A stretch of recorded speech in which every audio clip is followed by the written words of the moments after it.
সকল দর্শক বন্ধুদের রান্নাবাটিতে স্বাগত জানিয়ে শুরু করছি আজকের রেসিপি আলু পটল ঝিঙে দিয়ে সোয়াবিনের ঝোল। একেবারে কিন্তু অন্যরকম একটা রেসিপি, সবজি দিয়ে পুষ্টিগুণ সমৃদ্ধ আর খেতেও খুব সুস্বাদু। এর জন্য তো লাগছেই সোয়াবিন, আর তার সাথে ঝিঙে পটল আলু আর বেশ কয়েকটা কাঁচা লঙ্কা নিয়ে নিয়েছি।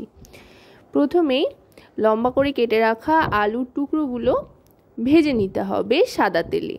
তেল যে খুব একটা বেশি পরিমাণে লাগবে তা কিন্তু নয়, অল্প তেলেই কিন্তু এই রেসিপিটা বানাবো আর রোজকার সাধারণ মশলাই ব্যবহার করব, তবে খেতে হবে অসাধারণ। এবার সেদ্ধ করা সয়াবিনটা দিয়ে দিচ্ছি এখানে।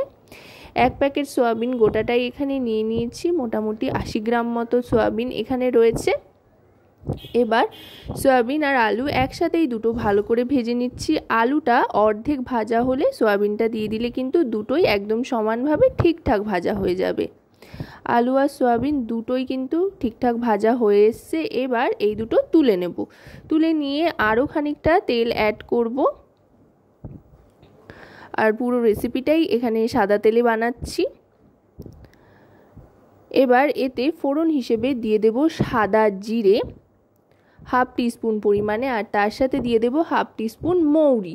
মৌরি দিলে কিন্তু খুব সুন্দর একটা ফ্লেভার আসবে।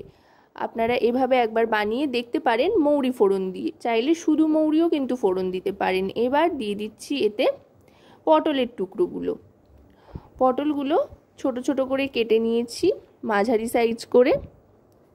এবার পটলটা ভাজতে থাকবো গ্যাসের ফ্লেমটা মিডিয়াম টু লোতে রেখে।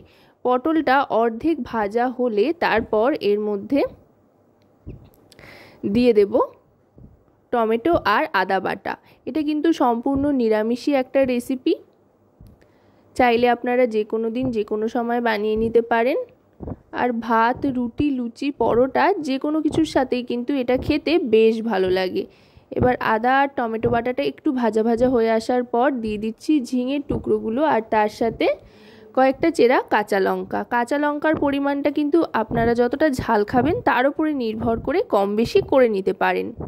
আর এভাবে ঝিঙে পটল রান্না করলে কিন্তু যারা ঝিঙে পটল খেতে খুব একটা ভালোবাসে না তারাও কিন্তু মুখ বুজে খেয়ে নেবে, দেখবেন বুঝতেও পারছে না, খেতে বেশ টেস্টি হবে।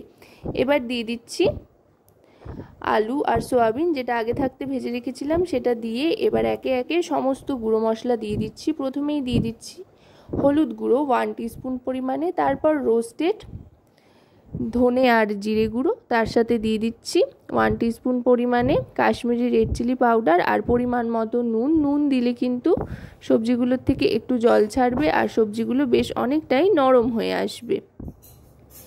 সমস্ত গুঁড়ো মশলা দিয়ে গ্যাসের ফ্লেমটা একেবারে লোতে করে ভালো করে মিশিয়ে নিচ্ছি। সবজিগুলো কিন্তু যেহেতু প্রত্যেকটাই কম বেশি ভাজা হয়ে গিয়েছে, তাই মোটামুটি 50% কিন্তু নরম হয়ে এসছে। তবে সেদ্ধ করার জন্য এবার জল দিয়ে দিতে হবে, তবে খুব একটা বেশি জল আপাতত দিচ্ছি না, যেহেতু ঝিঙে রয়েছে, ঝিঙের থেকেও কিন্তু একটা জল ছাড়বে, তাতেও বেশ খানিকটা সেদ্ধ হয়ে যাবে, তাই অল্প করেই জল দিচ্ছি। জল দিয়ে গ্যাসের ফ্লেমটা লোতে রেখে ঢাকনা চাপা দিয়ে দেবো। আশা করব রেসিপিটি আপনাদের ভালো লাগবে। ভালো লাগলে অবশ্যই রান্নাবাটি চ্যানেলটিকে সাবস্ক্রাইব করে লাইক শেয়ার কমেন্টের মাধ্যমে আমাদের পাশে থাকবেন, আর পাশে থাকা বেল আইকনটি অন করে দেবেন সবার আগে সমস্ত রকম নতুন রান্নার নোটিফিকেশান পাওয়ার জন্য। ঢাকনা চাপা দিয়ে 3 থেকে 4 মিনিট মতো অপেক্ষা করতে হবে। ঢাকনাটা সরিয়ে নিলাম, দেখুন তরকারির টেক্সচার কিন্তু একেবারে বদলে গিয়েছে, আর ঝিঙের থেকে জল ছাড়বে যেটা বলছিলাম, ঝিঙের থেকেও বেশ খানিকটা জল ছেড়েছে। ঝিঙে পটল সমস্ত কিন্তু একেবারে মজে গিয়েছে, আর আলুটাও কিন্তু খুব সুন্দর সেদ্ধ হয়ে গিয়েছে। এবার আরও খানিকক্ষণ ভালো করে ফুটিয়ে নিতে হবে, কয়েক সেকেন্ড মতো, 30 থেকে 40 সেকেন্ড ভালো করে ফুটিয়ে নেওয়ার পর এবার এতে দিয়ে দিচ্ছি স্বাদ মতো চিনি আর ভাজা মশলার গুঁড়ো। ভাজা মশলার রেসিপি চাইলে আপনারা ডেসক্রিপশন বক্স থেকে চেক করে নিতে পারেন, লিংক আমি ডেসক্রিপশন বক্সে দিয়ে দেব। এবার ভালো করে মিশিয়ে নিলাম ভাজা মশলার গুঁড়ো দিয়ে, 1 মিনিট মতো স্ট্যান্ডিং টাইমে দিয়ে সার্ভ করে দিলাম। তো রেসিপিটা কেমন লাগলো জানাবেন।